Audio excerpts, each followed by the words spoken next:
تو اس سے پھر یہ ہے کہ یہ زندگی اس کی سکون والی بن جاتی ہے, دونوں ایک دوسرے کی آنکھوں کی ٹھنڈک بن جاتے ہیں, جیسا قرآن نے کہا کہ ہمارے ازواج کو ہماری آنکھوں کی ٹھنڈک بنا. تو ٹھنڈک تبھی بنتے ہیں جب دونوں ایک دوسرے کے جذبات کا خیال رکھتے ہیں. لیکن مفتی صاحب, آنکھوں کی ٹھنڈک میں اور کسی کو غلام سمجھنے میں بڑا فرق ہے. اور نارملی مرد شاید اس معاشرے میں یہ سمجھتا ہے کہ وہ اگر اس کو اسلام نے حاکم کا درجہ دے دیا ہے تو وہ بیوی سے وہ سلوک کرے جو ایک مالک کسی غلام کے ساتھ کرتا ہے. یہ تو خیر حدیث میں بالکل اس طرح منع کیا گیا ہے کہ جو مردوں کو قرآن نے کہا نا کہ مرد نگہبان کا مطلب جب بھی 2-3-4 آدمی ہوتے ہیں تو ایک بندہ اس پر ذمہ دار ہوتا ہے, ظاہر ہے اس کی رائے کو لیا جاتا ہے, لیکن اس کا یہ مطلب نہیں ہوتا کہ دوسرا بالکل ایک غلام ہے یا وہ اس کا ایسا ماتحت ہے کہ اس کے کوئی جذبات کا خیال نہیں رکھا جائے گا. ایسا نہیں ہوتا تھا زمانہ جاہلیت میں, ایسا ہی ہوتا تھا کہ اس میں عورت کو رائے دینے کا کوئی اختیار نہیں ہوتا تھا.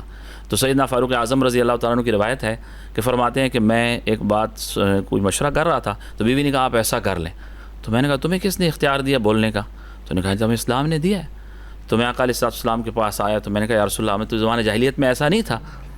تو یہ زمانہ جاہلیت میں ایسا تھا کہ جس میں عورت کو رائے دینے کا اختیار نہیں تھا. اسلام نے تو بڑے حقوق دیے ہیں, عورتوں کی بات سنی گئی ہے اور ان سے مشورے لیے گئے ہیں. آقا علیہ السلام نے خود ازواج مطہرات سے کئی معاملے میں مشورے لیے, بلکہ یہاں تک ایسا بھی ہوا کہ جب صلح حدیبیہ کا واقعہ ہے, بہت لمبا مشہور واقعہ ہے تفصیلی, کہ اس میں مشرکین مکہ سے صلح کی گئی. اس صلح کے موقع پر یہ ہوا کہ مسلمانوں کے دل بہت بوجھل تھے. تو اس میں ڈیٹیل میں بات کرتے ہیں. کالر ہمارے ساتھ ہیں. جی السلام علیکم. کہاں سے بات کر رہے ہیں؟ ڈراپ ہو گئی. اچھی جی, آپ فرما رہے تھے. تو صلح حدیبیہ کے موقع پر مسلمانوں کے بڑے جذبات تھے کہ کفار سے ہم دب کر صلح کر رہے ہیں. تو آقا علیہ السلام نے فرمایا کہ ابھی ہم واپس جائیں گے اور آپ سر منڈوا دو, گنجا کروا دیں اور واپس چلنا ہے. تو صحابہ بڑے پریشان تھے, کوئی بھی نہیں اٹھا. آقا علیہ السلام گھر تشریف لے گئے تو میں سلمان رضی اللہ تعالیٰ نے مشورہ کیا کہ میں نے فرمایا کہ 3 دفعہ میں نے مسلمانوں کو کہا لیکن مسلمان اٹھے نہیں. تو انہوں نے کہا یا رسول اللہ آپ خود جائیں اور اپنا سر منڈوا دیں. یعنی اس طرح کے واقعات بھی تاریخ میں ہے کہ نبی کریم صلی اللہ علیہ وسلم نے اپنی ازواج سے مشورہ لیا. شاہ صاحب, اب ہم دیکھتے ہیں, آپ سے سوال ہے کہ ہمارے معاشرے میں ابھی تک یہ جو گھریلو تشدد کے واقعات ہیں یہ ختم نہیں ہوئے ہیں. اس پہ قانون ایک عورت کو کیا تحفظ دیتا ہے, اور ایک مرد اگر اپنی بیوی پہ بلا جواز اس کی مار پیٹ کرتا ہے یا تشدد کرتا ہے تو قانون میں اس عورت کو کیا تحفظ حاصل ہے؟ بسم اللہ الرحمن الرحیم. اللہم صلی علی سیدنا و مولانا محمد و علی آل محمد. شکریہ ڈاکٹر صاحب, آپ نے مجھے آج اپنے خیالات کا اظہار کرنے کا موقع دیا. ڈاکٹر صاحب اس میں تو بڑا کلیئر کٹ ہے. ہمارا جو پنجاب پروٹیکشن ایکٹ 2016 اور ایون کہ اسلام آباد ڈومیسٹک وائلنس ایکٹ 2023 جو ہے یہ بڑا کلیئر ہے اس کے اوپر, اور قانون میں تو اس کی بہت زیادہ پروویژنز موجود ہیں. سیکشن 355 ہے پی پی سی کا, 354 ہے کہ اگر کسی کی عزت کے اوپر آپ حملہ کریں یا کسی کو جسمانی چوٹ پہنچائیں, 337A ہے. لا تو اس کے اوپر بڑا کلیئر کٹ ہے, لیکن بات ہے امپلیمنٹیشن کی, ہمارے سوسائٹی کی, ہمارے معاشرے کی. جیسے کہ آپ سمجھتے ہیں کہ یہاں پہ جو ہماری سوسائٹی ہے, جو ہمارا معاشرہ ہے, وہ بار بار ہمیں اس بات کے اوپر مجبور کرتا ہے, پریشرائز کرتا ہے عورتوں کو, خاص کر کے خواتین کو, ان خواتین کو جو بیچاری گھریلو عورتیں ہوتی ہیں کہ آپ اس طرح نہ کریں, گھر ٹوٹ جائیں گے, فلاں ہو جائے گا, ان چیزوں کے اوپر. پھر آپ دیکھیں کہ آپ کی جو کنوکشن ریٹ ہے, جو ریشو ہے, وہ 2% سے بھی کم ہے. اس کی وجہ یہ ہے کہ یا تو ان کو کمپرومائز کر لیا جاتا ہے یا کیسز کو وڈرا کر لیا جاتا ہے. وہ امپلیمنٹ ہونے کے لیے یا جو آپ کے جو لاز ہیں وہ تو انفیلڈ ہیں, لیکن انفارچونیٹلی فیملی پریشر کی وجہ سے. شاہ صاحب جو سیکشن 354 ہے وہ تو یہ کہتی ہے کہ اس کے اوپر قید اور 20,000 روپے سے لے کے 1,00,000 روپے تک جرمانہ بھی ہو سکتا ہے, 3 سال قید. جی جی بالکل سر. اور جو سیکشن 337A ہے سر اور F ہے, اس کے اوپر تو 3 سال سزا ہے, اور وہ نان کمپرومائزڈ ہے, نان کمپاؤنڈیبل ہے. لیکن یہاں پہ سب مجبور کر دیا جاتا ہے ڈومیسٹک عورتوں کو. ہمارے جو پریشرز ہوتے ہیں سوسائٹی کے, جو فیملی کے پریشر ہوتے ہیں, اس کی وجہ سے بیچاری جو ہے کمپرومائز کر کے یا تو اپنے کیسز کو وڈرا کر لیتی ہیں یا اس کو پرسیو نہیں کرتی. تو اس میں سر لا کا تو قانون کا تو کوئی قصور نہیں ہے. اس میں تو ہماری سوسائٹی برابر کی ضرورت ہے. اگر ایک کسی بھی شخص پہ, خاص طور پر ہم ایک عورت کی بات کر رہے ہیں, اور اس کو مسلسل اسی طرح کے تشدد کا سامنا رہتا ہے, تو اس کی ذہنی صحت کس حد تک متاثر ہو سکتی ہے؟ سر دیکھیں, جو میرا ایکسپیرینس ہے اور جس طرح میں نے پیشنٹس میں دیکھا ہے کہ بہت زیادہ سائیکولوجیکل پرابلمز اس کے ساتھ جنم لے سکتے ہیں. جیسے سب سے کامنلی تو آپ کے ساتھ فیئر کی وجہ سے انزائٹی بہت زیادہ ڈیولپ ہو سکتی ہے. پھر آہستہ آہستہ یہی انزائٹی سے آگے اگر بڑھتے ہوئے ٹریٹ نہیں ہوتا اور وہ آپ ایبیوز کے پروسیس کو رکتا نہیں ہے تو ڈپریشن ہو سکتا ہے, پی ٹی ایس ٹی ہو سکتا ہے, ایکیوٹ اسٹریس ڈس آرڈر ہو سکتا ہے, ایکیوٹ اسٹریس ڈس آرڈر ہو سکتا ہے. اور سر یہ بڑھتے بڑھتے سیلف ہارمنگ بیہیویئرز آ سکتے ہیں, سوئسائڈل تھاٹس آ سکتی ہیں, اور بہت سیویئر سائیکیٹرک پرابلمز اس کے ساتھ جنم لے سکتے ہیں. لیکن اس میں سر ایک بات بڑی امپورٹنٹ ہے کہ یہ سب چیزیں ٹریٹیبل ہیں, یہ سب چیزیں ایسی ہیں جس میں سپورٹ کی ضرورت ہے. اور سر اس سپورٹ میں فیملی اینڈ فرینڈس کا بھی بڑا امپورٹنٹ رول ہے کہ وہ ایسے جو وکٹمز ہیں خاص طور پہ ان پہ نظر بھی رکھیں, ان کے بیہیویئرز پہ. اگر وہ آئسولیٹ زیادہ ہو رہے ہیں یا ان کی بات چیت میں آپ کو ڈسٹربنس نظر آ رہی ہے, انزائٹی کے سمٹمز نظر آ رہے ہیں, یا وہ بہت گھبرائے رہتے ہیں, تو فوراً سے آپ سپورٹ اپنی آفر کریں.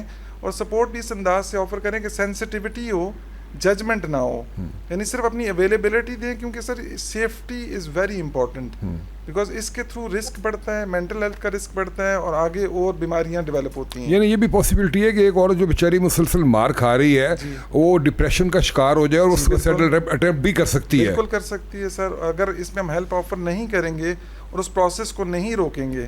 سر اس میں امپورٹنٹ میسج یہ ہے کہ اٹ از ناٹ ایکسیپٹیبل. میرے خیال میں یہ سمجھنا بڑا ضروری ہے کہ this abuse in any form, whether یہ فزیکل ابیوز ہے یا ایموشنل ہے یا سائیکولوجیکل ہے یا وربل ہے. کیونکہ سر اس میں اکثر لوگ سمجھتے ہیں کہ جب تک فزیکل ابیوز نہیں ہوا تب تک یعنی کوئی بڑی بات نہیں ہے. لیکن سر میرا اس سے بہت ڈفرینٹ ہے, بیکاز فزیکل ابیوز کے سکارز ہوتے ہیں, لیکن ایموشنل اور سائیکولوجیکل ابیوز کے چونکہ سکارز نہیں ہوتے وہ اور بھی زیادہ لمبا دیر چلتے ہیں اور وہ ہڈن رہتے ہیں. تو جب وہ ہڈن رہیں گے تو دیٹ مینس کہ ان نوٹسڈ رہیں گے, لوگ زیادہ فیملی والے بھی نوٹ نہیں کر سکیں گے اس کو زیادہ, تو اس میں زیادہ چانس ہے کہ وہ زیادہ لمبے عرصے تک. اور اس میں آپ نے بڑی امپورٹنٹ بات کی ہے کہ اس میں ایک خاتون تو شاید ڈر کی وجہ سے اس کو نہ بتا سکے, لیکن جو اس کو آبزرو کر رہے ہیں, جو لوگ ہیں اس کو جاننے والے ہیں, اگر اس میں اس طرح کی کوئی سمٹم دیکھتے ہیں تو وہ اس بات کی رپورٹ کریں. سر فیملی کو نظر رکھنا چاہیے بالکل. اس مفتی صاحب اسلام کے حوالے سے اگر ہم بات کریں تو جس میں جو ہم گھریلو جارحیت کی بات کر رہے ہیں, اور اس میں کیا ہدایت دی گئی ہے کہ اور کس طرح کا وہ کردار ہے جس کو پھر ہم ظلم کے کیٹیگری میں لے آئیں گے؟ قرآن پاک نے ارشاد فرمایا کہ وعاشروہن بالمعروف, کہ تم عورتوں کے ساتھ معروف یعنی اچھے طریقے سے ان کے ساتھ معاشرت کریں. یعنی ہم لوگ معاشرت کو شاید دین کا حصہ نہیں سمجھتے. ہمارے ہاں یہ نہیں سمجھا جاتا کہ معاشرت بھی دین کا حصہ ہے. تو جس طرح نماز پڑھنا, روزہ رکھنا دوسرے نیک اعمال ہیں, تو اسی طرح گھر والوں کے ساتھ اگر آپ اچھا رویہ اختیار کرتے ہیں تو یہ ثواب ہے. حدیث میں یہاں تک آتا ہے کہ آپ اگر بیوی کے منہ میں لقمہ ڈالتے ہیں اس پر بھی اللہ آپ کو اجر دیتا ہے, یہ صدقہ ہے باقاعدہ. اور ازواج مطہرات کے بارے میں آتا ہے آقا علیہ السلام کا جو ان کے ساتھ جو تعلق تھا وہ بڑا عجیب تھا, اور اس میں ایسا تھا کہ جیسے ایک میاں بیوی کا تعلق ہوتا ہے. تو ظلم جہاں تک ہے, ظلم کا مطلب یہ ہوتا ہے شریعت کی اصطلاح میں کہ کسی کو اس کا حق نہ دینا, کسی کو اس کے حق سے محروم کر دینا, یہ ظلم میں آتا ہے. اب مثلا ایک تو جسمانی تشدد ہے, اس کے علاوہ اگر اس کو جسمانی تشدد نہیں بھی کیا جاتا, ویسے اس کو سخت باتیں کی جاتی ہیں, بار بار تانے دیے جاتے ہیں, تو یہ بھی تشدد میں آتا ہے. اور اس کا بھی بعض دفعہ زیادہ اثر ہوتا ہے, جیسے ڈاکٹر صاحب نے یہ بات کی ہے, تو اس کا بھی زیادہ اثر ہوتا ہے. بار بار ان کو کسی بات پر تانے دینا, کوئی غلطی ایسی ہو گئی ہے تو ان کو بار بار ان کو جتلانا, تو یہ بھی اسلام کے اس میں نہیں آتا, اسلام کے مزاج کے خلاف ہے, اور یہ بھی شریعت میں ٹھیک نہیں ہے, ظلم کے دائرے میں آتا ہے. یہ بھی شاہ صاحب اگر کسی قانون پہ عمل ہوتا ہے اور کسی کو سزا ملتی ہے تو اس طرح کی جو امپلیمنٹیشن ہوتی ہے وہ ایک پریسیڈنٹ بنتی ہے. کیا آپ کے علم میں ہے کہ ہمارے معاشرے میں ایسی کوئی مثالیں موجود ہیں کہ ایک خاوند نے اپنی بیوی پہ تشدد کیا اور عدالت نے اس کو باقاعدہ سزا دی؟ ڈاکٹر صاحب اس طرح کی مثالیں ہیں تو آپ کی جو کنوکشن ریٹ ہے اس کے اوپر, خواتین کے تشدد کے اوپر, وہ تو انفارچونیٹلی 0.5% سے بھی کم ہے. ٹھیک ہے. اب پورے پاکستان میں جہاں پہ کنوکشن ریشو ہی آپ کی 0.5% ہوگی تو وہاں پہ کون سے کیسز رپورٹ ہوں گے؟ یہاں پہ انفارچونیٹلی پاکستان میں, پنجاب میں اور خاص کر کے سرائکی علاقے میں سب ایسے تو کوئی کیسز رپورٹ ہی نہیں ہوتے. اگر رپورٹ ہو بھی جائیں تو سر وہ